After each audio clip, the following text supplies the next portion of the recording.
So we are now into a brand new year, Dave. 2024 has hit us. We've left 2023 in the dust. But let's have a quick recap, to be fair, of our best and worst of 2023. So what films and TV shows we liked, what films and TV shows we thought were rubbish. I've definitely got a few more on my worst list than I've got on my best list. I think with everything that was going on last year, 2024 is going to be a more interesting year because of all the delays from the writers and actors strike. So what we get in terms of quantity and quality this year is going to be an interesting one. But let's have a quick recap of the last year then. So I'm going to hit you straight off with one of my absolute personal favourites, and this will be no shock to anyone that this appears as probably my favourite film of 2023, Godzilla -1. We obviously recapped that an episode or two ago ourselves. So yeah, fantastic film, terrifying Godzilla. Has led me down a rabbit hole of looking into more Godzilla stuff, to be fair. So great story, one of those rare monster films that the human element you actually cared about at the same time. So I think it's up there as well. I think when I was looking at in my research for this, it was rated in the top 3 or 4 in IMDb rated films of 2023. Love so definitely up there as a deserving one. What about yourself? What have you got on your list?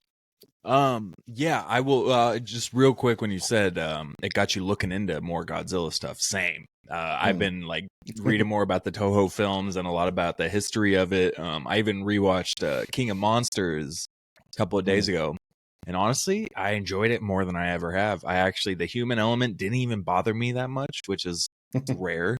But yeah, I actually enjoyed it. So shout out Godzilla -1. That is definitely in my top list. So I'm not gonna go into too specifics coming. We got some city awards coming up. But my favorite movie of the year actually was a non-fandom movie.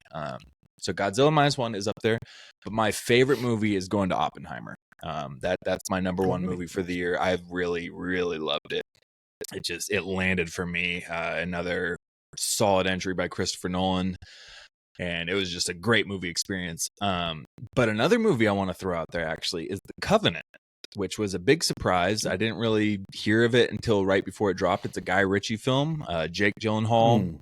He's out in the Iraq War initially. Goes out there, and it's kind of based on a true story where they had a lot of translators. Like 20,000 people were brought into the U.S. military to be translators.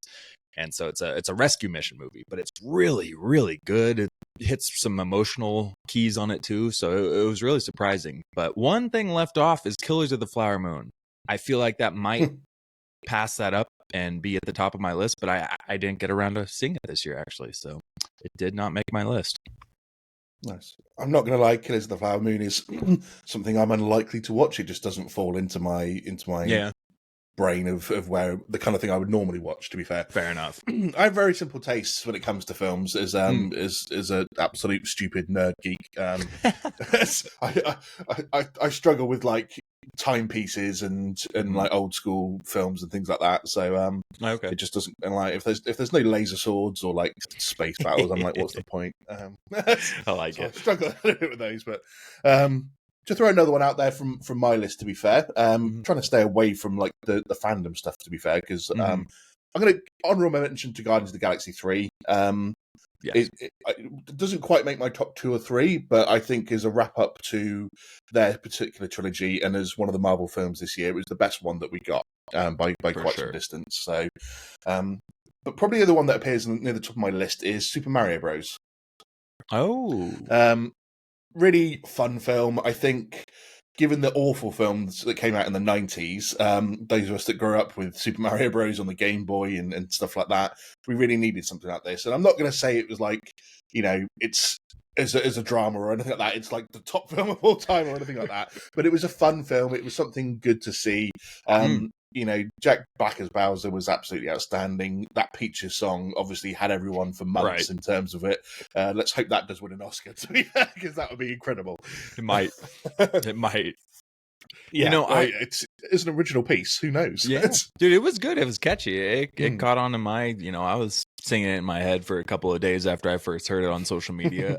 I haven't seen the movie, and I actually tried to watch it last night. My niece came over for a little sleepover last night, 5-year-old niece, and I wanted to watch that with her because I haven't seen it yet. I'm like, perfect. I've been wanting to see it anyways, and it just hasn't made it to it. Me and my wife have almost watched it multiple times because I'm not above watching those types of movies alone without, but it was just like, perfect. I'll watch it with my niece. Haven't seen it yet. And she, proud moment, said, I want to watch Return of the Jedi. So couldn't tell her no to that. So I do plan on seeing that soon though, but it was a proud uncle moment. I was like, yeah, we'll watch Star Wars. Are you kidding me? Absolutely. Yeah. But I've heard it's super fun. Grew up with Mario, playing Mario 64, Mario Kart, all that stuff. So I got to get to watch that. What appears on your worst films of the year list? I've got a few. Let me just throw my first one out there. To be fair, go for it. The Flash, absolutely shocking. Flash, to be fair, was always one of my favorite, if not favorite, DC character. And the Reverse Flash was always my favorite sort of villain from DC. But given I'm quite tied into the Flashpoint storyline, it's been one of my favorite comic stories of all time. To be fair. So the way they did Flashpoint in the Flash TV series, I don't know if you ever saw it.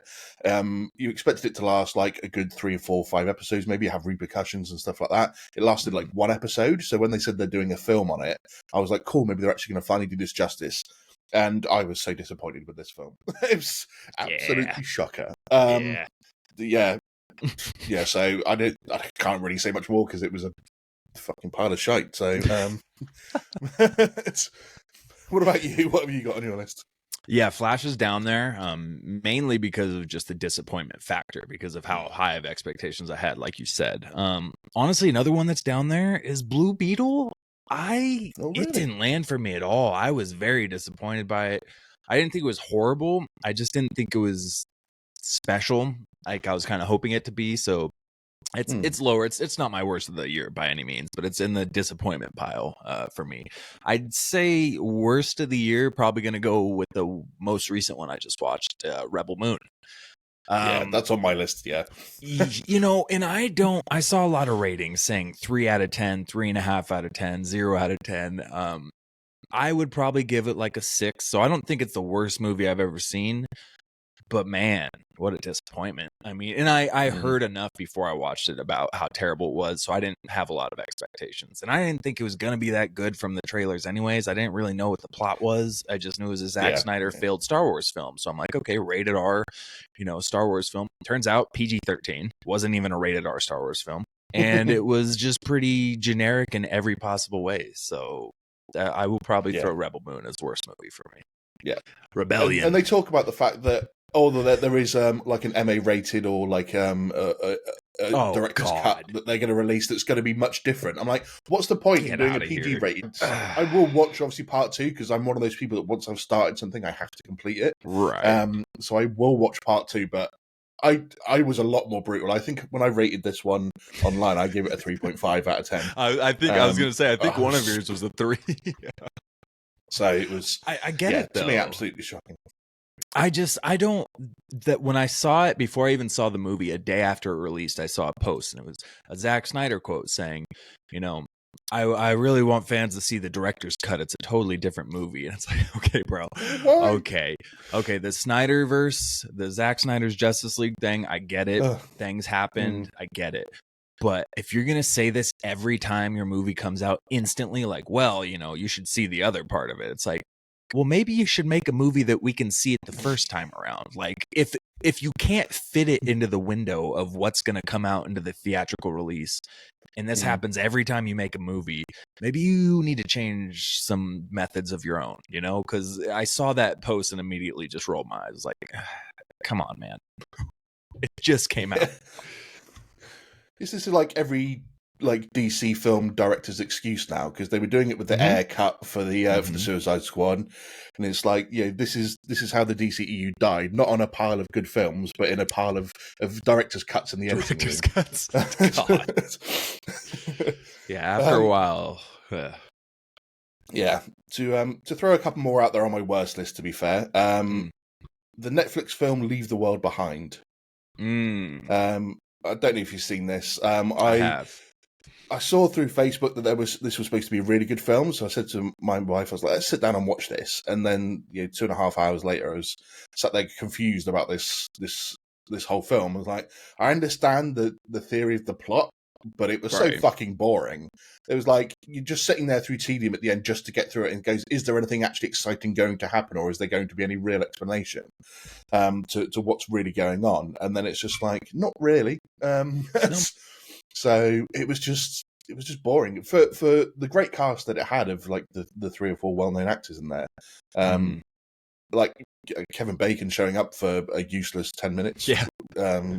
Is the crazy neighbor. Apart from Doomsday that, prepper. I saw no point to this film really. Yeah, and it kind of, when you get to the end and they don't really explain anything, won't spoil it all or anything, but they don't really, obviously, it kind of just felt like, okay, were you just trying to scare people with that? Because you didn't even have really like a coherent plot. It was just kind of like ominous warning. And what was up with the deer? I mean, again, I won't get fully into it, but like, that was a thread that went nowhere. Yeah, thousands of deer, like what caused that out of everything? That was just a mystery thing they just threw into the plot to be like, well, let's get people thinking here too. Like that, I don't know. So it was pretty lazy. I thought it was pretty lazily written. Yeah. And it sucks. Like you said, it was a great cast. And I thought the cast did pretty well, but overall it was just kind of lazy. To throw probably my last one out there, Five Nights at Freddy's. Oh. Based on obviously the game that came out. I've never played the games or anything like that, so I didn't really have much to it, but my other half was eager to go and see it. So we went down and sat down and watched it, and it was shockingly bad. Even she admitted it. Every review I've seen afterwards is like, this was not great. So as supposed to be what was supposed to be like a horror suspense film, it was kind of pointless, to be fair. There are a couple of good actors in it, like I can't remember his name off the top of my head, but the guy that played Josh Hutcherson, I think him, and then the guy that played Shaggy in the old school Scooby-Doo films. Matthew. Matthew. I can't remember his name off the top of my head, but Gifford starts with a G. Yeah, he was in it, and he was funny in it. To be fair, but it was just, rubbish film. To be fair. And my last honourable mention of worst films goes to people are going to hate me for this, Barbie. Simply because my wife was again very keen to see this film. I was like, cool, no, let's go. Maybe it could be a bit of fun. It had obviously a stellar cast, to be fair, lots of cameos. I think it was just a bad evening all round for me because I finished work. We went straight out to there. I was like, let me get some food at the cinema. Then the app for ordering food at the cinema wasn't working. By the time we got there, the queue was too big, so I couldn't get any food. So I went into this film a bit hangry. And then sat down and watched this. And I was like, it's just not my type of film. Like, I thought it was, there are different points where it is amusing and the cast was great. But in terms of just like, again, my personal taste, being a sci-fi space adventure fan, it just wasn't quite my cup of tea. And so I think the combination of not being had to have any dinner, having been at work all day, going straight to the movies, and then having to sit through some of that was just not a good combination for me. I think the chance of me sitting down and watching it again with my wife are very slim to none. And she's got this fucking multicolored Oodie that says "I am Knuff" on it now. So it's never leaving the flat ever. So I've seen the phrase going around. I haven't seen the movie yet. Obviously, I've heard the hype because it was one of the most talked about. But yeah, it seems I either hear it was an inspirational, motivational work of art. It was so beautiful, or I hear it was whatever. It was kind of goofy. So it's one or the other. I have a feeling I'd be on the side of things. I love Ryan Gosling and Margot Robbie and all the cast in it, but I might watch it. I'm not like against it, but I just don't have much of an interest to watch it. Yeah. Any TV shows that go on your worst list of 2023? Yeah, we had a couple good TV series this year, a couple bad. I put a list together for our city episode of all the series and movies and fandom, and after I finished the list, I was like, man, that was a pretty weak year. But worst, really, I mean, two bad shows. Secret Invasion needed some help, even though I didn't dislike it as much as everybody else did, actually. But Monarch, Legacy of Monsters, that's one of my worst. It's been a massive disappointment. Yep. I haven't even watched this week's episode. I don't know how many episodes there even are. I'm just like, I'll finish it because I'm like you. If I start it, I gotta finish it, but I'm not enjoying it. Yeah, 10 episodes for this series, so there's one more to go from where we currently stand. I haven't watched this week's yet, but yeah, just this backstory-driven plot in a way, of just taking the characters in like 2015-16, like a year or two after the original Godzilla film, and just basically spending most episodes giving us the backstory and how they got to where they are now. And I think we said it before, don't give a fuck about any of these people. They're not exciting, they don't draw me in. I'm more excited to watch the flashbacks to the 50s with like their grandparents and the younger version of the main of one of the characters as well, played by Wyatt Russell. And obviously, we said before, I like the fact that the same characters played by real life father and son. So you got Kurt Russell playing the older one, and then Wyatt Russell playing the younger version. That's good. But apart from that, I know it's not supposed to be a film about the monsters, so to speak, but give us some more monsters a little bit when you're like, Monarch's supposed to be chasing them down and stuff, and you've got one that we've never heard of, and we've had like 3 glimpses of Godzilla. Right. Like it doesn't take a budget to talk about them instead of following these flashbacks. It doesn't take a budget to be like, in 1974, this one emerged from blah, blah, blah, blah, blah. And this one, hey, there's this type out here. Hey, they actually came from... There's no budgetary issue with explaining the monsters, but we don't even talk about them, let alone see them. Like, we just go over the backstory of one accident and then a scientist who had 2 families. Haven't got any explanations of monsters. I thought it might be like them setting up about how they set up their stations all over the world when they found the different titans in like hibernation and stasis and stuff. Exactly. Just getting none of that. So talk about the different outposts. As much as we've become Godzilla fans recently, this show is not been a good one for us to take that further on with. So, on my list, I've got I don't know if you watched it at all on Apple TV. It's a series called Foundation. No, series 2 came out in the last year.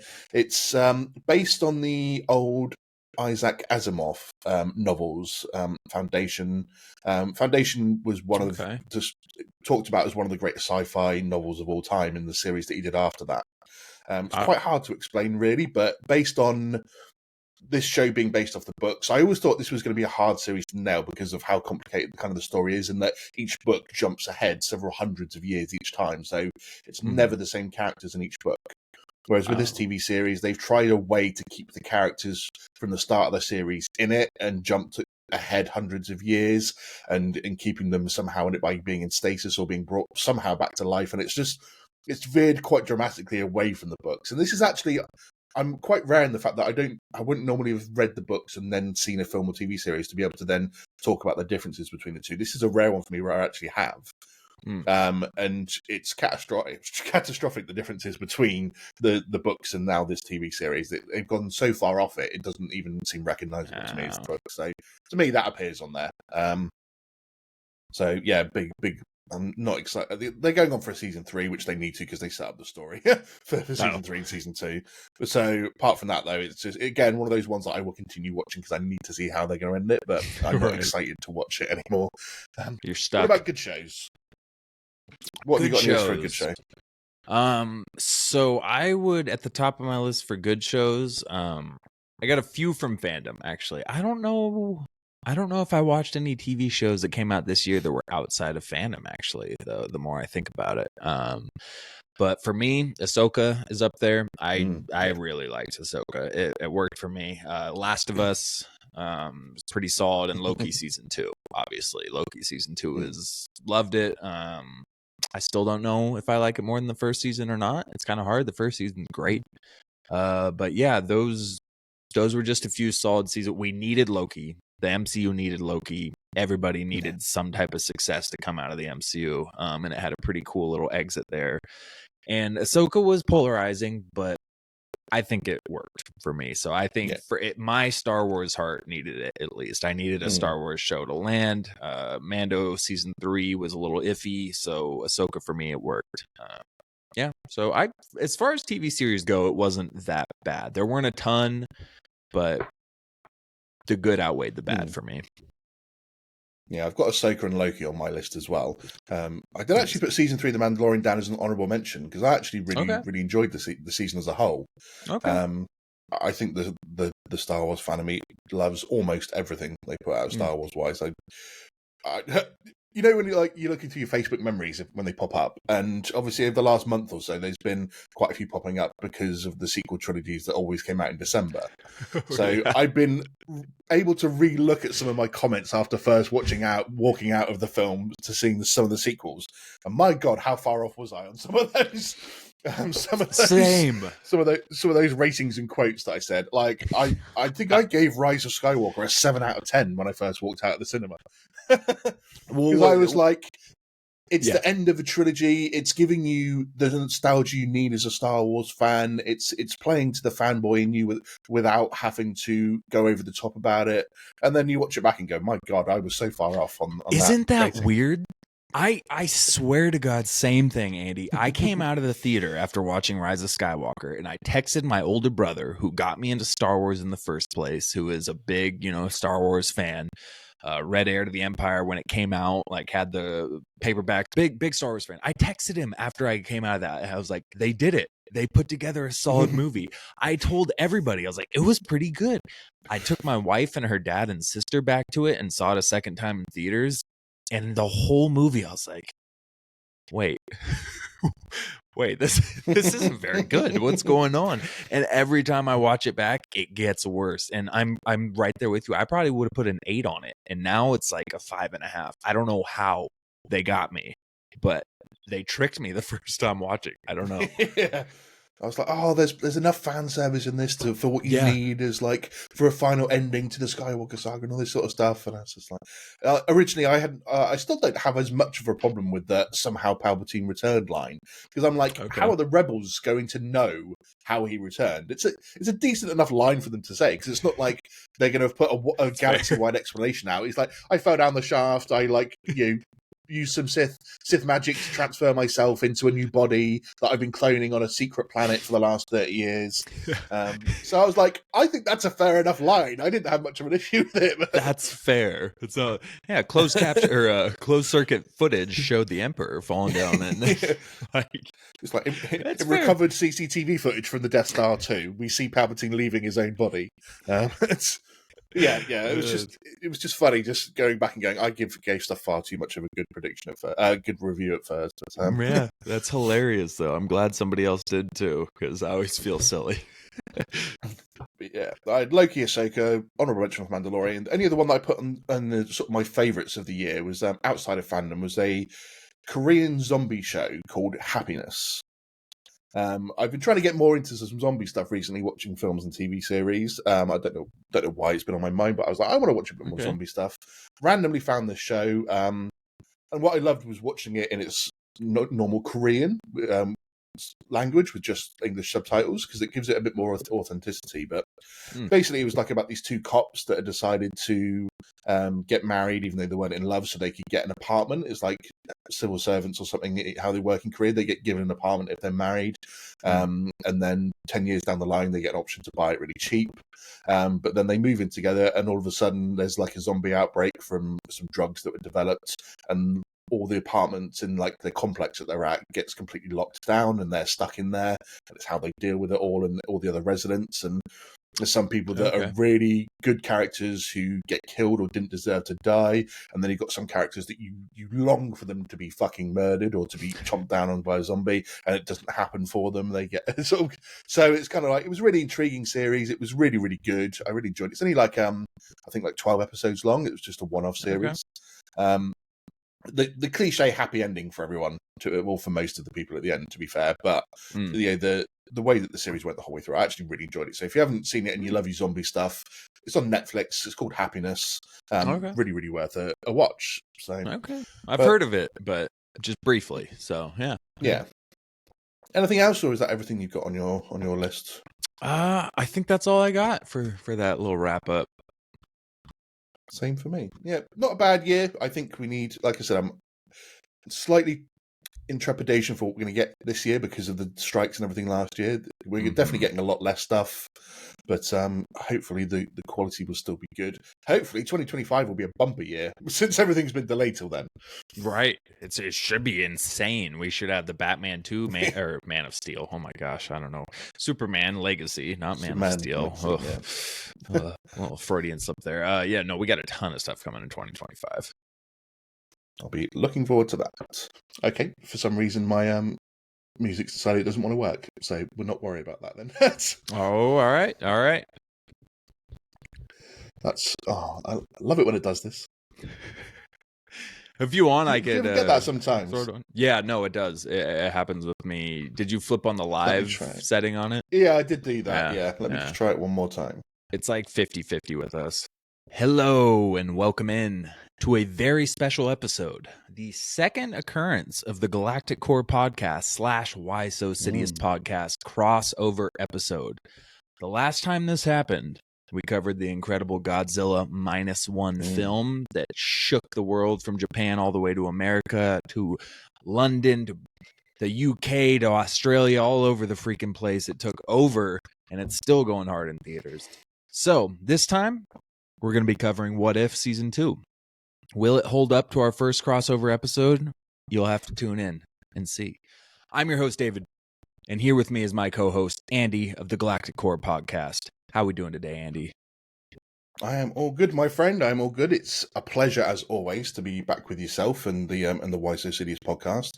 And just for the record, that last crossover episode we did about Godzilla -1, my most viewed video of all time on YouTube, by a long, long way. It's got double the views of anything else. So people want to look about Godzilla and they want to tune into us chatting, mate. So that's why we're back for a round 2. We love to hear it. We love to hear it. And we got to give the people what they want. I mean, if the numbers are up, then, we got to keep pushing. That's how it works here in this business. I love it. Absolutely. All right. Well, let's crack into this, Andy. Let's get into this What If Season 2. I want to start off real quick. We'll jump right into it. I want to ask, were you overall pleased or let down by this season of What If? What were your overall takeaway from it? It was a mixed bag for me. Okay. As you know, I was a huge fan of season 1. I like these kind of like little alternative shows, and whilst this isn't like they do with some other bits where it's like an alternative show and to the obviously the main timeline where you can just write it off as random things, this is obviously part of the multiverse of the MCU. So these are stories that are actually really happening, parallel to the MCU itself. So it's all still sort of tied in a way. I was a huge fan of season 1, so I came into season 2 with a lot of expectation. When they released the episodes list, I was like, okay, there's some interesting ones in there. Yeah. A couple that I was like, I don't really know if that's going to be great or not. So some continuations of season 1 as well. So I went into this still with high hopes. The trailer looked insane, to be fair, once it came out. I went, this looks like it's going to be really good. The finishing off the trailer as well with the look at Loki's Yggdrasil tree of the multiverse. Yeah. They put some Christmas lights on it just to make it a bit more fancy. I love the concept of what they did as well with this, where they released an episode every day for 9 days over Christmas and New Year. I really enjoyed the fact that they did that rather than sort of doing it week by week or dropping it all at once. I thought this was a really clever way to do it. And it just keeps me hooked every day. Then I'm like, oh, cool, let's sit down. We've had dinner. Let's watch let's watch today's What If episode. So overall, I don't think the season was as good as season 1, mainly because season 1 had an overall arc that came together to have a story at the end of it with putting everyone together from that. This one, yep. There are a couple of bits where it does obviously all come together at the end, but for the most part, it was still kind of separate from each other as well. So not as cohesive as season 1. I thought some of the stories of season 1 were better as well. So overall, season 1 better than season 2, but this is still a good season, I think, overall. Okay. Well, that answers the second question. I was going to ask if it exceeded season 1. So there you go. There you have it. And it sounds like you're kind of right where I am with it. It doesn't exceed season 1 for me.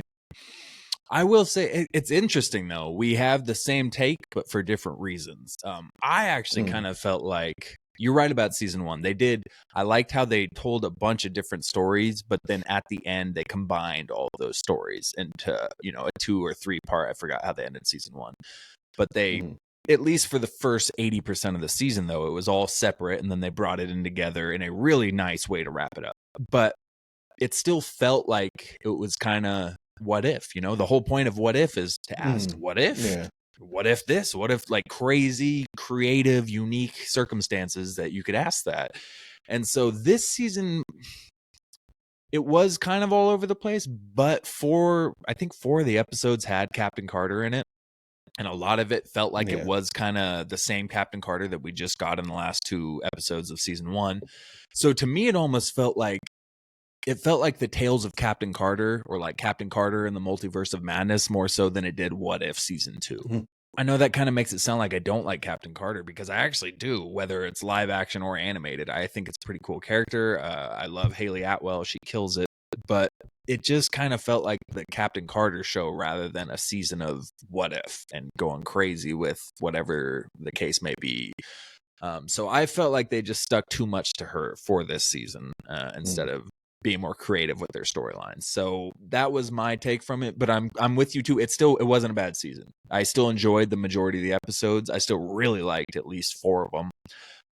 So it was still a good season of TV, and I loved the way they rolled it out too. I loved once a day. It was perfect. My brother-in-law, we had people visiting from across the country for that week, and so every day we turned on a new episode at some point while they're visiting and watched it. So I like that strategy, but I do hope season 3 kind of branches out a little bit more away from Captain Carter. But yeah. No, I do completely agree with you there. I mean, it is the same Captain Carter from season 1. And obviously just throwing multiple stories in there for her and continuing her story as well a little bit, wasn't it, with one of the episodes? So yeah, it was a bit too much focused on her. I don't know why they decided to do that. But yeah, I know what you mean. I enjoy the character. I just don't think I needed so much of her in this season, and for her to be the focal point of it, really. Especially when there were so many different stories you can tell. When it comes to a series like this, you don't have to stick to the same characters. You can completely branch out and tell some of the wildest stories ever. We do get that in some of them, in the fact that the cameo appearances you get in certain episodes are people you didn't really expect to see together. So that's definitely a good thing. And with season 3, like you said, I do hope they branch out to be a bit different. Whether they then tie it into everything that's going on on our main MCU timeline, in terms of worlds start disappearing, the multiverse starts crashing or whatever, going towards Secret Wars, and Avengers 5. I hope they do kind of tie it away. And it's kind of random though. At the end of it, we did they did release like a teaser, didn't they, for one of the episodes for season 3? Yes. So they're already in development and got it almost locked in, it seems, which is nice, because we didn't know if we would get a season 3 at that point. But it was a bit random to see that we've got this clip of like Red Guardian and the Winter Soldier. Yeah, like, was that on accident? Did they mean to release that scene, or because it wasn't a trailer for season 3? I don't know if that was an episode that was supposed to happen in season 2 and they scrapped it for the next season and just gave us a teaser. But yeah, we got Bucky and Red Guardian in the 80s going down the highway as, Lawrence Fishburne's Bill Foster's chasing them down. So that was intriguing. I don't know what the What If title is going to be, but stuff like that intrigues me. And that's creative enough. I want to see Bucky with Alexei or whatever his name was, the Red Guardian. So, but very random that came out immediately as soon as season 2 ended. But yeah, like I think you probably hit there. Maybe it was an episode they started doing for season 2 and decided that they weren't going to do that, and so they just thought, we'll throw it into season 3 and then we can use it as like a teaser going forward. So right. Did you hear about the other scrapped episode that involved Spider-Man? No, I didn't. So apparently for season 2, there was supposed to be a Spider-Man episode. And apparently all the quotes are like the first draft was really dark, and some people were calling it Children of Men with Spider-Man, which, if you don't know, Children of Men is an apocalyptic movie where they can't reproduce anymore, I believe, and there's one woman who is pregnant, and so she's being escorted across the country trying to get through bandits and all this stuff, basically trying to save the human race. And it's pretty, there's a lot of depressing parts in it. But yeah, apparently there was going to be a very dark dystopian Spider-Man episode, and they canned it because they deemed it would be too dark. But they made it, I believe. So yeah, you have to wonder what the hell that was about. But I guess we'll never know. Yeah, I guess not. That's a shame. Release the Spider-Man cut. So let's talk about some positivities. Let's get into our favorite episodes of this season. Andy, what were, if you had to give it top 3 or however many, what were your favorite ones from this season? I think the one that goes straight to the top of my list is the Avengers 1602. Okay. Episode. So what happened if the Avengers were formed in 1602? I loved seeing all the Avengers together as like old school figures. It was it sort of cracked me up quite a bit. Loki is almost like the Shakespeare of his time. I thought was hilarious. He's there with his little skull. Oh, alas, poor Yorick. Right. And getting like Steve Rogers, Ant-Man, and Winter Soldier as like Robin Hood and his gang, I thought was absolutely hilarious as well. I do feel like they make Ant-Man a bit too jokey in this series. Though they did it in season 1 when it was just a head, and they did it in this season where he's just constantly like cracking jokes left, right, and centre. He's like never takes anything seriously. But I thought it was cool to see them as the Robin Hood.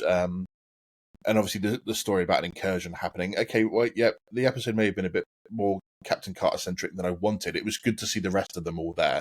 And then with Hela having been sucked up into the incursion, Thor taking over as a vengeful god in a way, a vengeful ruler, I thought was quite cool. And I liked the eventual explanation at the end of how this all sort of started to happen. The fact that, Captain America was fighting Thanos in Infinity War, and he hits the time stone, and it just projected him back in time. That's right. I liked all that. So to me, this was overall probably a really fun episode because, and it'll follow on to the next episode that I would mention. But obviously, Happy Hogan being like his version of the Hulk. And the fact that they carried that into this episode, and the fact that he's trying not to get angry because he's like head of security, and he then just head of security just loses it. Yeah. So that definitely goes into my top 3. To be fair, okay. I like that one too. That was solid. Yeah. Following on from that, I do have the Happy Hogan Saves Christmas episode. Okay. I think in the first half of this series, this was probably the one I enjoyed the most because it was a fun episode. It was great to see Justin Hammer back. Yes. I know that he's obviously rumoured to be in the Armor Wars film or series, whatever they're going to be doing with that now. Yeah, coming back into that. Yeah, who knows? Is it a film, TV series? Who knows anymore? But yeah, it was great to see him back in that. I always enjoyed his character from Iron Man 2. And obviously just Hogan trying to go around and be creeping around the Avengers Tower to save things, and then accidentally getting injected with Hulk blood and turning into this like rage monster with his like crooked face, and just going about it the way that they did, and him getting to fight the Hulkbuster armor as well. I just thought it was overall a funny episode, and one that actually put a smile on my face, and I really enjoyed. Nice. Because I believe that was the Christmas Eve episode. Yes. Based in mind that it was the only actual Christmas episode for this series. This would have been better to have dropped on Christmas Day. Right. But it was still cool to have a Christmas episode in there. But then rounding off my top 3, I've got Kahhori Reshaped the World. Nice. So a brand new character they developed just for this series. So obviously she's not in the comics or been in the MCU or anything like that before. It was a really interesting episode, I thought. Based on obviously the Spanish invading, and obviously they had this lake that was forbidden for them to go into, because we learned that obviously was at the start that Odin was using the Tesseract to defend against Surtar, and Surtar strikes down on it, splits the Tesseract and sends it spinning out into the world, and it obviously lands on this particular Earth. And then people that went into the lake, it just sucks them in and transports them to this sky world, which is like a different dimension or something, and it gives them all superpowers. I was a bit sketchy on how the Tesseract gave them all the powers that they had, in terms of they all got given super speed and the ability to like, can't even think of the word really, but telekinesis and stuff like that, Yeah. the ability to control the portals. And I can understand the portals thing because it's the Tesseract, but making them like immortal and giving them super speed, I was a little bit sketchy on how it gave them all those powers. But the fact that she's like not willing to be like the rest of those people that got sucked up there and to just sit and be immortal for the rest of their days living in there, she wants to go back and defend her people, was great. And they all turn up at the end, and there's that great scene where like she's about to get killed or something. They turn around and the Spanish guy's looking in the forest, and all their eyes just start glowing, and they're like, "Yeah, we've all come to fucking kick your ass." Yeah. So I actually, I really enjoyed this character. I thought, as a brand new character they've invented just for this, not taking any comic book sources at all, they did a good job. And obviously, she plays a big part in the finale. So yeah. Dude, I love that. That's actually, I think that's my favorite episode of the season. So I love that you had that up there. So I'll just go into that, man.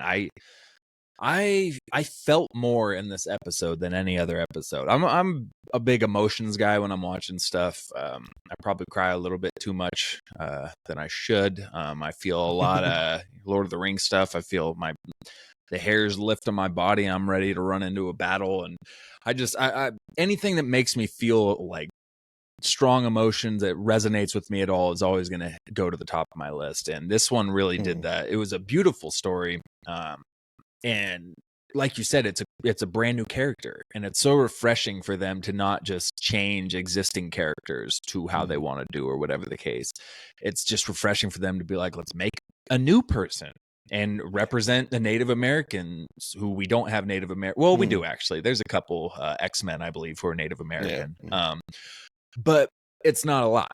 And they just did a great job at creating this new character. And the Native American stories always tend to grab me too. My grandpa grew up on a reservation in South Dakota. He lived with us for a while. I mean, so he had just paintings galore, and all these stories would tell. And so Native American stories always just kind of, I love them. Prey was an amazing movie, and this kind of reminded me of Prey. The Kahhori kind of reminded me of the main character from Prey. And just outside of all that, it was just a cool character. They did a really good job at creating a new, unique character. I'm with you though. Yeah, the Tesseract. I know the Tesseract gave Captain Marvel her powers, so it can give you flight and optic blasts or hand blasts or whatever the hell Captain Marvel does. But yeah, I don't know how they just hit the jackpot on everything. The Superman powers everybody got by going through the legs. So there was definitely a few things here and there, but overall, the ending where she rises up and she can't take it because she knows her people are hurting. And I don't know if you noticed, but I did want to talk about this. Her stance is very similar to Killmonger. Very similar. She sees her people who are flourishing with this new extraterrestrial power that is giving them this great abundance in life, and they're not using it to help those who are struggling. But she handled it differently. She didn't just start burning the Skyland and killing their leaders and saying, we're going to kill all these people. She gave them a chance. She said, you guys can stay here. I'm going to go save my people. And they came and they helped her. So you have to wonder, like, what if Killmonger actually came to T'Challa not with war in mind, and actually tried to explain everything to him, and T'Challa might have listened, and what would have happened if Wakanda listened to Killmonger, So I thought it was a very interesting parallel there. But that was my favorite episode too. Neum sword as like a coronation. It was like so it was a cool episode. I loved Steve Rogers' place in it. The Christmas one, I liked it just for the Christmas feel, honestly. I wasn't crazy about it, but I just liked the Christmas light feel to it, and I totally agree. It should have just released on Christmas. It would have been perfect. But I think with the rest of my top episodes, the other one is going to be episode 2. What if Peter Quill attacked Earth's mightiest heroes? So we get the Avengers in the 80s, and I just loved the montage of the team up of the 80s and Avengers being introduced, everybody coming into play, the T'Challa's dad. I'm already forgetting everybody else who was involved in it. Obviously, you had original Ant-Man. Hank Pym. Hank Pym. I forget her name, but the woman from Captain Marvel. Oh, there you go. Yeah, what was her name? Was it Marvel? Marvel, yeah. Okay. I've got the list in front of me. I don't know why I'm saying I don't know. I've got the list in front of me. Dr. Wendy Lawson. Yes, there you go. Obviously, Bill Foster was in there. Obviously, an older Peggy Carter, non-super soldier Peggy Carter. Non-super soldier. And obviously, Winter Soldier was in there as well. Sent Yeah, by Russia. Yeah, he got thrown in there. And yeah, no, I thought that was a very fun movie episode. It hooked me. The first episode was kind of meh to me, and then the second episode dropped the second day, and I was like, okay, here we go. We're rolling into something here. So those were my top episodes for sure. Yeah, Peter Quill Attacked Earth Mightiest Heroes was. I thought it was a good. I love the 80s lineup of like 80s Avengers, so to speak. Thought that was really good. The only thing that disappoints me about this episode is, like they do so often, is and what's been true to this series a little bit actually is the fact that they don't. The title doesn't match up with what happens in the episode a little bit. So it's what happened if Peter Quill attacked Earth Mightiest Heroes. They don't really want to take him out because he's, apart from Bucky, obviously wants to kill a kid. So they don't really go for him because he is a kid, so to speak, even though he's got these powers that can destroy all of them. And they end up turning him. And also Bucky, who's supposed to be, maybe he's obviously different because it's a different universe, he's supposed to be brainwashed and very compliant at this stage, and they just managed to turn him by Peggy or what's his face? Older Stark. Howard Stark. Yeah, just having a word in his ear, and it's just like, I don't think that's quite going to break through his brain controlling. So I never like it when they get the enemy to turn in the episode at the end and then attack his dad. So it was like, what if Ego sent Peter to Earth, he wusses out, and then Ego comes to finish the job and gets beaten himself. Yeah. Should have been what if Ego attacked Earth. Let's just go with that. Yeah, or something. But yeah, that's a good point. Well, speaking of issues you had with it, what was your most disappointing episodes? The episodes that you had high hopes for based off the title or based off the synopsis, and you watched it and were like, well, what the hell was that? A couple in there for different reasons, some more disappointing than others. The most disappointing episode for me was actually what if Hela found the 10 rings. I remember messaging you about this because I was a little bit frustrated. Again, that maybe a slightly not necessarily misleading title, because I thought what if Hela got the 10 rings was like the episode title. So the way they've worded it, Hela found the 10 rings, slightly different. So this was essentially like a replacement. This was like the original Thor film and Shang-Chi put into one. It was like a new story, wasn't it? So, her defying Odin, getting banished to Earth, and Odin putting a curse on her headset, and then sending it to there. And we got all the Thor moments of where she thinks she's still got her powers, turns out she hasn't, and she's like, watch this, when she walks up to her headset and tries to pick it up off the ground and can't do it. So all the classic Thor 1 moments, but obviously with Hela instead. I just overall, disappointed. I thought this was going to be a ruthless episode of what if badass Hela got the 10 rings and used them on top of her powers to just decimate everyone on Earth. She probably could have taken over Earth with her normal powers anyway, to be fair. But then with the 10 rings on top, I was expecting it to be an episode where she decimates Earth, takes it over, and then takes over the 9 realms and destroys Odin. That's what I was kind of expecting, is like retribution. Sick. And the fact that we got like an episode where she becomes redeemed and becomes Hela the White, it was just overall a bit my most disappointing episode, because it just wasn't what I was expecting given the title. And then I was not expecting like a redemption story for her. Yeah, it was. I know you messaged me before I watched it, and I know you're pretty disappointed by it. I didn't hate it, but I also didn't love it either. I agree with you. It was kind of they just hit all the same notes as Thor 1, but with Hela, but they made sure to literally hit every aspect of it. And I kind of expected that too. I did think it was going to be Hela and Odin just conquering. Like, we were going to get to see those days they talked about in Ragnarok. And we really didn't. All we really got was Odin, just another example of him being just a dog shit father. He sends his daughter to Earth to learn mercy, and then when she does, he comes and tries to kill her. Like, what the hell, dude? I don't know. So it definitely wasn't what I was expecting either. Hela the White was, I don't know, maybe it's because we just saw Ahsoka the White, and it just was like, okay. I mean, I don't know who asked, I don't know. It was okay. It was more disappointing than I was hoping for it too. Again, didn't hate it, but didn't love it. I think the only one that I thought was really boring for this particular series was the Iron Man crashed into the Grandmaster episode.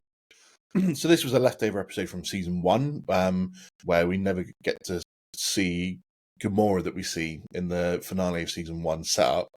Right. So this was kind of her story mixed in with what if Tony Stark, never made it back to Earth after the end of the first Avengers film and was left in space. I just thought it was boring. To be fair, there wasn't much that, having watched it, excited me about it.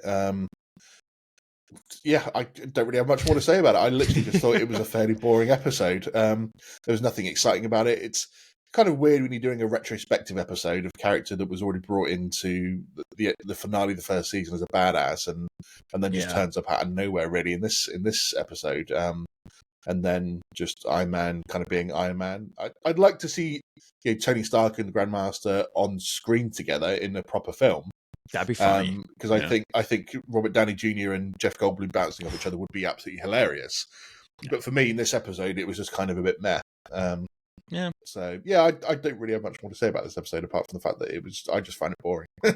Yeah. No, I'm kind of with you. There wasn't a lot to it.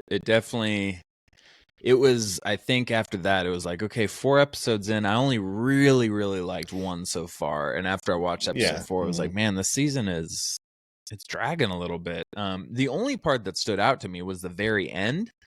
And I'm not even sure how I feel about it, which was we see an alternate ending of Gamora and Tony killing Thanos. I mean, Gamora kills him, but Gamora hits him with the pokey stick that turns people into melty goo from Thor Ragnarok over on Sakaar. But it was another instance where What If has just made Thanos getting killed look incredibly easy. It's like the 4th time he's been killed with absolutely no sweat broken or anything. It's like, you're kind of messing with my man's intimidation factor. You gotta stop killing him off with ease like this. You already did it 3 times, I think, in What If. Let's just leave Thanos alone because you're ruining Thanos, in my opinion. It's their ongoing joke now, isn't it? In terms of like how easily can we kill Thanos in this series? Yeah. So he's either a Ravager minion who's kind of a good guy, or he just gets killed instantly. It's like, okay. Can we give one story where Thanos is back to being scary? Like, I don't know. Although I would have liked to have seen, I think it was in the Hela episode, wasn't it? At the very end, like her and what was it? Wenwu show up, and obviously at the point where Thanos is like getting child Gamora, he's getting ready to do his child kidnapping scene, and they turn up to stop him. So it's like I would like to have seen that battle. Like, but it's just the fact that every time. Yeah, Thanos has got a full Infinity Gauntlet in this series. He just gets his ass whooped instantly. Yeah, it's just let's get our boy, doing something. Let's give him put a little bit more respect back on his name there, because I don't know. So I do want to get into the finale a little bit. I don't know if you wanted to touch on any of the other episodes before. Pretty much the only thing we haven't covered is episode 1 and episode 5. So Nebula joined the Nova Corps, and What If Captain Carter fought the Hydra Stomper. So I thought episode 1 was super boring. It didn't really bring me in. I honestly don't even remember a lot of it. There was a couple like, oh, that's cool, or that's that guy from like an Easter egg or a cameo, but other than that, there wasn't a lot to write home about. And episode 5 was basically the Winter Soldier, but it's Peggy instead in his place, being best friends with Natasha. And then I think, so Steve is in Bucky's place, basically, and we find out Steve's been, used as the Hydra Stomper. But anything notable to say about either of those episodes? Were they kind of just whatever to you? Yeah, I mean, episode 1, Nebula joined the Nova Corps. The only good thing about that was the cameos, Korg Meek, Howard the Duck. Even getting Jon Rogg from Captain Marvel film was with Jude Law voicing him was a nice surprise. It's true. Apart from that, like you said, it was kind of super boring. To be fair, the woman in charge of Nova Corps just turning on them and allowing Ronin to want to invade them after the years of being stuck behind a barrier. It's like, really? That's the route you went down? You kind of sold out quite quickly after closing that barrier. A little bit. Yeah. So, it was like you said, it was kind of boring, to be fair. Nothing really that good about it. Captain Carter fights the Hydra Stomper, Winter Soldier / Black Widow replacement film or replacement episode. Yeah. Yeah, interesting concept. I don't really buy into this version of Steve being like kept in the Hydra Stomper by the Red Room, so to speak. Yeah, again, not much. Because at the start of episode, they always put the when they're doing the intros, they always have like the credits of who's appearing in it. And when it came up with the Rachel Weisz, and I was like, I remember her being in the MCU. I just don't remember who she played. And it wasn't until she showed up on screen I was like, oh right, she was like Black Widow's mother. And I was like, but she sounded nothing like her character from the film. I was like, I didn't recognize her at all. So that was a bit random. I had to check the casting when I was watching the episode because I missed the first part of it at the start, and I was like, is this Rachel Weisz? I guess it is, and it turned out to be. But yeah, it didn't really sound like her. No, I mean, actually, apart from that, sorry, carry on. No, I was just gonna say I felt that way about Goldblum too. I didn't think it was Goldblum in that episode until I double checked. I was like, oh, it is. Well, all right, didn't think it was him. Yeah, apart from that, there was nothing really of note in those episodes. I mean, I think the only good cameo that we've seen throughout this series that maybe doesn't get mentioned is that Clancy Brown returned to voice Surtar. Hey, yeah. And obviously he's known for many things. He was obviously in SpongeBob. We know him as Savage Opress in Star Wars, as well as obviously a couple of other cameos he's done as other characters on screen. So love his voice. Love hearing him when he turns up, and he sort of suits that Surtur voice quite well. So nice to see him just literally doing a couple of lines. He's like, "I am here to destroy." That was like just it. That's literally they were just Clancy's like, just do a voice note. Just do a voice note on your phone and send that over to us. It's fine. We don't really need you to come into the studio. Always on deck. Clancy's always ready to give one or two lines for an entire project. Shout out to Clancy Brown. People made a big deal of the fact that Elizabeth Olsen was back to voice Scarlet Witch in this Avengers 1602 episode. I don't know why people are making such a big deal out of that. But maybe nice to see her back, because obviously there's been a lot of confusion about her main MCU character. Is she dead? Is she alive? It's like, I don't believe they killed her off at the end of Multiverse of Madness for one second. Even if that book came out that confirms that she killed at the end of it, I'm like, no, she ain't dead. There's no way they're killing off her character. So I guess nice to have her back voicing it. I know they generally don't do that in terms of like that episode. It would have been good if there was some behind the scenes footage of all of them in the room together recording that episode of like all the Avengers. Right. Obviously, I know that's not the way it works, but it would have been cool if because that obviously was an episode where you did have the most voice actors from the MCU together to do an episode. So that kind of would have been cool, but yeah. So nothing else to say about those other two episodes either. Very standard, very boring. But yeah, let's hit up the finale. Hit me. Yeah. So we got the finale. What if Supreme Strange intervenes? So basically, a quick summary of it: Strange recruits Peggy, says somebody's breaking the multiverse again, yada yada yada. We find out he's got an entire zoo full of threats to the multiverse that he's locked up, kind of just like the Collector or Miguel O'Hara in Spider-Man Across the Spider-Verse. He's got his own little prison. And he sends Peggy to attack Kahhori in a universe where Peggy and Steve both died, and Red Skull took over America and is actually on Mount Rushmore. It's very interesting. Until Kahhori enlightens Peggy that, surprise, evil Doctor Strange is, wait for it, evil. So, I just kind of felt like the plot to episode 9 here as the finale was just it was a little lazy for me. The tale from the first season continued, which if you have a great story to tell, then I'm good for it, because I like the finale for season 1. But season 1 ended with, Supreme Strange stepping up, saving the day. Yes, it didn't specifically say he's good, and obviously he's not cured of his trauma. He still misses Christine, but the whole reason for this finale was he wants to save Christine again. Like, haven't we already done that with Supreme Strange, where he wanted to save Christine and consequences happened, and like that's it, and we're just back, and that's the motivation here, is he wants to save Christine again. It's just no new info or plan came to light, like, oh well, I learned this and I think I can make it happen, or yada yada yada. Just nope, he's just deciding to try and do it again. And to defeat him, they just gave the two main characters every possible power conceivable from every legendary item or weapon. So I don't know. It just felt like Gaia from Secret Invasion, where they gave her every DNA possible and she turned into Captain Marvel, Thor, Gamora, Drax, every possible character we know.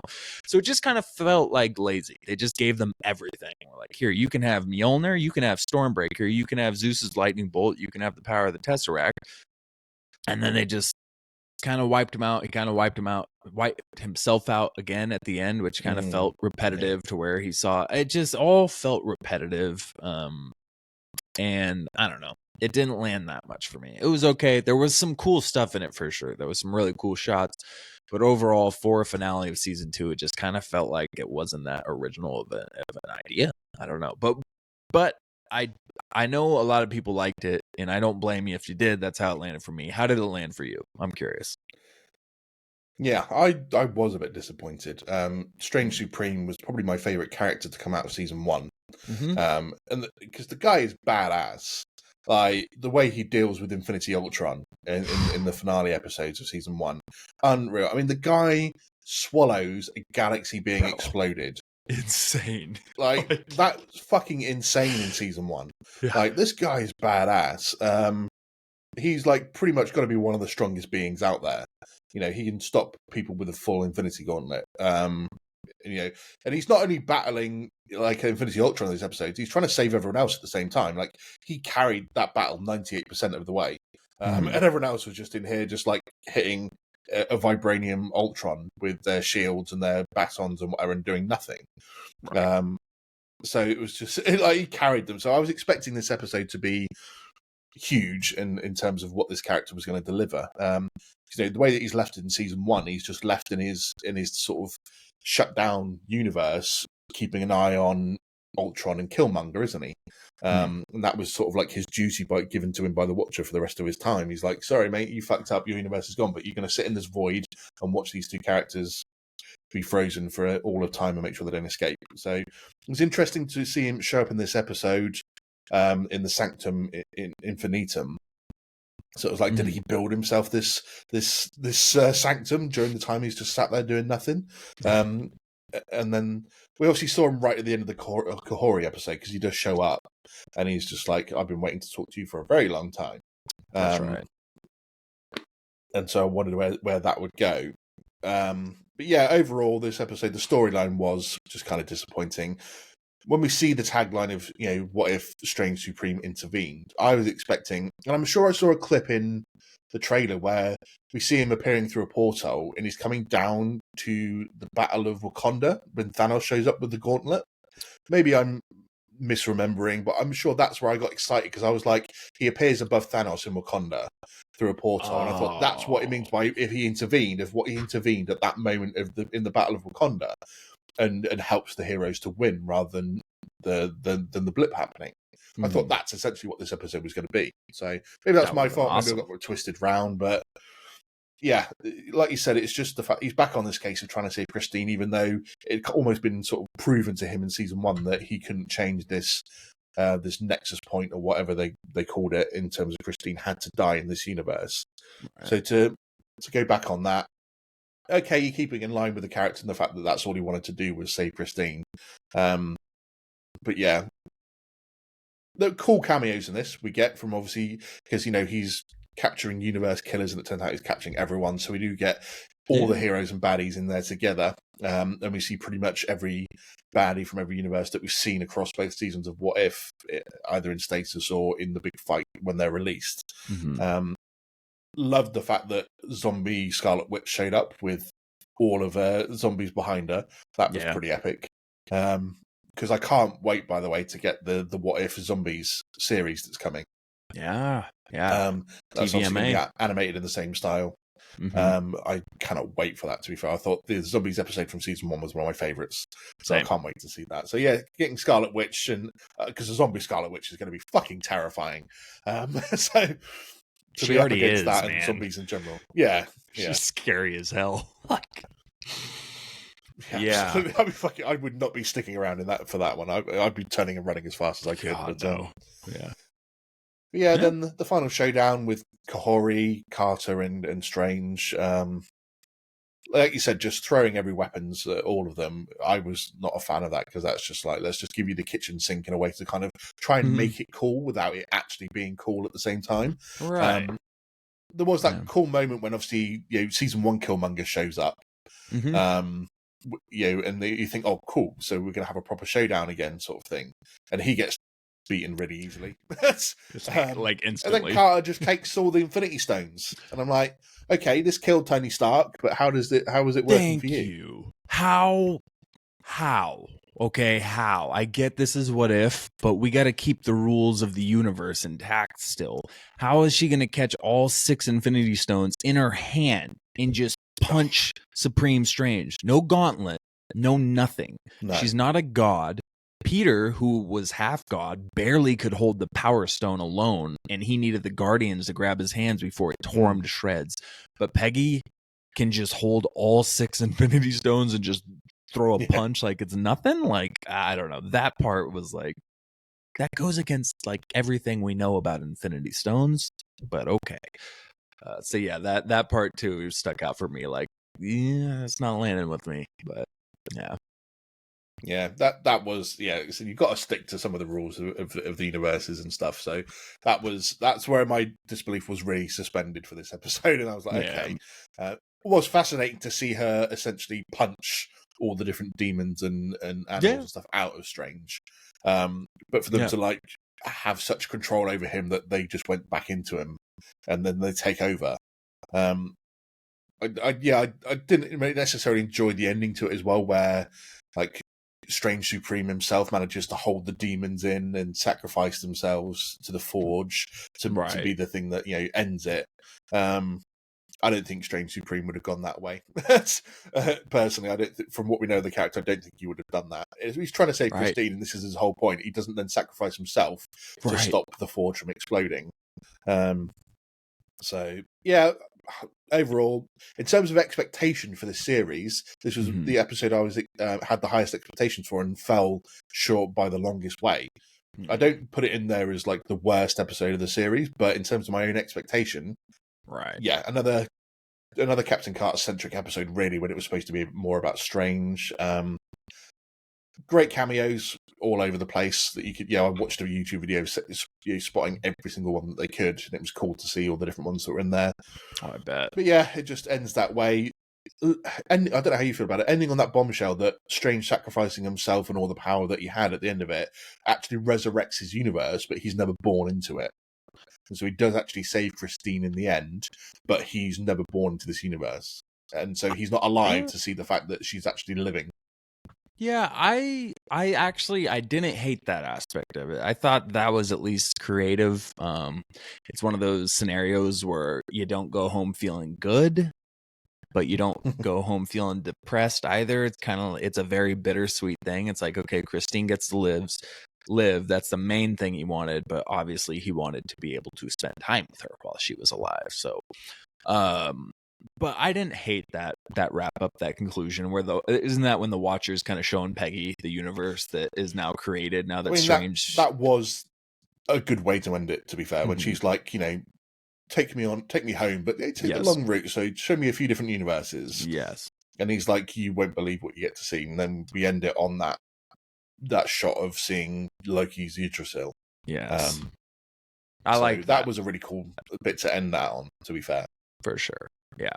No, I agree with you there. The finale as a whole, and it always sucks when that's one of your highest expectations, and it happens to be the finale, and then it kind of falls short like that. It puts a damper on the season as a whole when something like that. But no, the last scene, I thought that was a really good way to wrap it all up, for sure. I was hoping we were going to see Loki, kind of. I didn't know if we would. I thought it'd be kind of cool to see an animated Loki, God of Stories, but I don't hold it against them for not doing it. We just got him live action, so it's just a little hope. I think, when they showed Yggdrasil, I think it would have been cool if it had like the Watcher and Peggy looking at Yggdrasil, and it maybe like zoomed into Yggdrasil and just shows Loki's face, and him just gives a little nod to the Watcher, and they go on their way, sort of thing. That would have been a slightly cool way, I think, to end it. So. Yeah, that wouldn't have been bad. Well, Speaking of stuff you would have liked to see, do you have any? So we obviously have season 3 confirmed for What If. We got that random sneak peek scene. Are there any concepts you have in mind of something you'd like to see coming out in season 3? It's a tough one because you could literally do anything, really, isn't it? Anything, right? They seem to be a bit tied up with tying everything a little bit together. Hopefully, a bit less Captain Carter in season 3. Yeah, we'll see. I think we've kind of tied up her story now, so I don't really see the need for them to keep going back to her. True. For a season 3. Rumor has it season 3 will be the final season as well. Okay. Obviously not confirmed, but I don't know how much longer they would keep on doing it, to be fair. Especially if maybe season 3 eventually ties into, like we said, Secret Wars with incursions and stuff like that. I would like to see that as the overall arcing storyline, since they like to obviously try and tie things up at the end. I'd like to see that because we already got the incursions sort of happening in the Avengers 1682 episode. So I would like that to. I don't really have any ideas or suggestions for individual episodes because there's just so much you can do. Whether it's adapting different storylines in the comics or just coming up with brand new concepts. There's just so much out there that I would have to sit down and have a real hard think before I could do anything off the top of my head. But I think there's an overall sort of arc for the series itself, tying it into Secret Wars, the destruction of universes, and the Watcher not really sure what's happening or why, and then sort of investigating it himself. Since this particular Watcher likes to intervene, it seems. Does. Nosy. So yeah, overall arc for the series that at the end of each episode, maybe the universe collapses somehow, and the Watcher starts to investigate, and it leads down the road towards Secret Wars. It's a great answer, honestly. That's a great answer. If they did that and they were just dropping breadcrumbs all the way to Secret Wars from the first episode of season 3 throughout, and it culminated to the finale where it kind of opened up into where Secret Wars is going, or any that would be awesome. So that's a great idea, especially because they confirmed, like you said earlier, that everything that happens in What If is happening in canon. It's just happening in different parts of the multiverse. So that's kind of a cool thing there. So. Great answer there. I don't have a lot, even though I kind of threw it out there like maybe a couple suggestions. I barely even have anything either. I said one of mine earlier, but it kind of goes against my let's be creative and branch out. It's not that creative, but the whole what if T'Challa listened to Killmonger and helped him, and the world fought back, and so Killmonger was with T'Challa and stuff, but the world wasn't accepting of their help, and you got that conflict there. Or what if Ronan succeeded in destroying Xandar and the Guardians, and then Thanos had to step up and scramble to find the other stones because Ronan would now have been more powerful than him. But honestly, those two were two that popped up from something else I had saw from these episodes, so that's not super creative. But I like yours. I'm going with yours. I think they should drop some breadcrumbs into Secret Wars next season. That would be awesome. And talk about a way to get people to watch who aren't, who are like, well, I'll skip the animated stuff. You're like, well, it leads into Secret Wars. That's going to bring more, hundreds of thousands, if not millions, of extra people coming in to watch the series. So that would be awesome. One that just popped into my head quickly, since Jonathan Majors obviously been fired from his role as Kang the Conqueror. If they had a What If episode that kind of maybe wraps up Kang's ultimate storyline. If they don't choose to recast him, because there's obviously been a lot of rumours about he had a clause in his contract saying he could be the only one that played Kang, which we don't know how true that is. There's been lots of rumours going around now about recasting, but if they decide not to recast him and just change the Kang Dynasty film to Avengers 5 or whatever, and they don't continue a story, just having one episode that wraps up a whole of Kang's storyline for the MCU, because to be fair, with the way it ends in Loki season 2, you can almost leave it that way, because Victor Timely's gone, He Who Remains is gone, Kang from Ant-Man, you can technically pass off that he's dead, even though he's at this moment in time he probably wasn't going to be. Right. So the only unresolved thread from the Kang storyline is the Council of Kangs. I heard rumours that if you were going to replace Kang with, say, Doctor Doom, that you could have Doom show up and destroy the Council of Kangs, which would be an ultimate power move that would then lead into him being in charge for Secret Wars. But if you're not going to go down that route, just have an episode of What If that wraps up the Kang storyline, and something happens in there that destroys the Council of Kangs or the Kang Prime, whoever was going to be in charge, and that way you can then move on from Kang without having to do anything in the main MCU timeline. That's a great idea. That would solve so many issues you have with that casting there. I wonder if they have the balls to do it, but that would be a good idea. Well, but that would be such a good idea. That'd be just a straight, quick fix to the Kang issue. Hey, sorry, 1 second. Sick Animal is doing something real quick. Go ahead and buffer for me real quick. All right, sorry about that. It's all right. I couldn't think of anything to say, actually, so we will have to cut that bit out. That's okay. It's okay. Riverside's got an auto cut option for silences now anyway, so they got our back. But anyway, I love the King idea. That would be great. So they probably don't have the balls to do it, but they should. That would be a solid fix to it. Yeah. You got any other takes on this what if season before we head out of here for the night? I think we've said it all, to be fair. A couple of good episodes, maybe not quite as good and cohesive as season 1, but excited still for a season 3, and hoping that they give a few more interesting ideas, because like I said, you could come up with so many ideas, and the combinations of characters that you could actually put into episodes, because it's alternate timelines in the universe. So excited that we've got a series like this. We talk about a lot now the fact they've done a What If Marvel series. Why can't they do like a What If Star Wars or something like that? I don't think they will, because they'll keep this as a Marvel thing. But I'm excited that we've got a series like this, and it's leading to spin-offs. Like I said, we're getting the zombie series. The idea of then some of these characters have already, like Captain Carter herself, obviously made it into Multiverse of Madness. So they're using this as a branch out method as well, which I really like. They haven't just kept it as its own thing. They're using it to put other ideas out there in other shows and bring other characters forward as well, to explore the multiverse. So I've been really glad for it. And just hope that season 3 really, really does kick on as well, even if it is the final season. Yeah, I like that. I like that positivity. And you're right. Honestly, if you would ask me 5 years ago if I would have thought Marvel would have a What If series coming out with multiple seasons, I would have been ecstatic. And, like you said, it's still been good. Season 1 was better, but I'm thankful to just get some What If episodes. Even if only 3 or 4 of them I really, really like, it's still something. It's not, we're not taking up anything else. Well, why not? Why be upset about it? So I'm glad we even get these stories to be told too. And although they're not doing it perfectly for this season, they still are utilizing it in a really good way for the future of the MCU. So I'm glad it's here too. But I am waiting on that Star Wars one. I'm waiting. I don't think they'll do it either. But man, they could make some. I would die if they did a series like that, because it would be unbelievable. Dude. The first episode they're writing down is we're giving everyone what they want. So what if Anakin doesn't turn, or what if Anakin survives at the end of episode 3? What if he wins? Exactly. Speaking of which, I know it's a complete diversion from Marvel, but did you ever play the original Revenge of the Sith game that was brought out in freaking amazing. Might be my favorite Star Wars game of all time. Really? Oh, I never got around to playing it, and I found it on Xbox Store recently, so I've bought it and downloaded it. I haven't got around to playing it yet.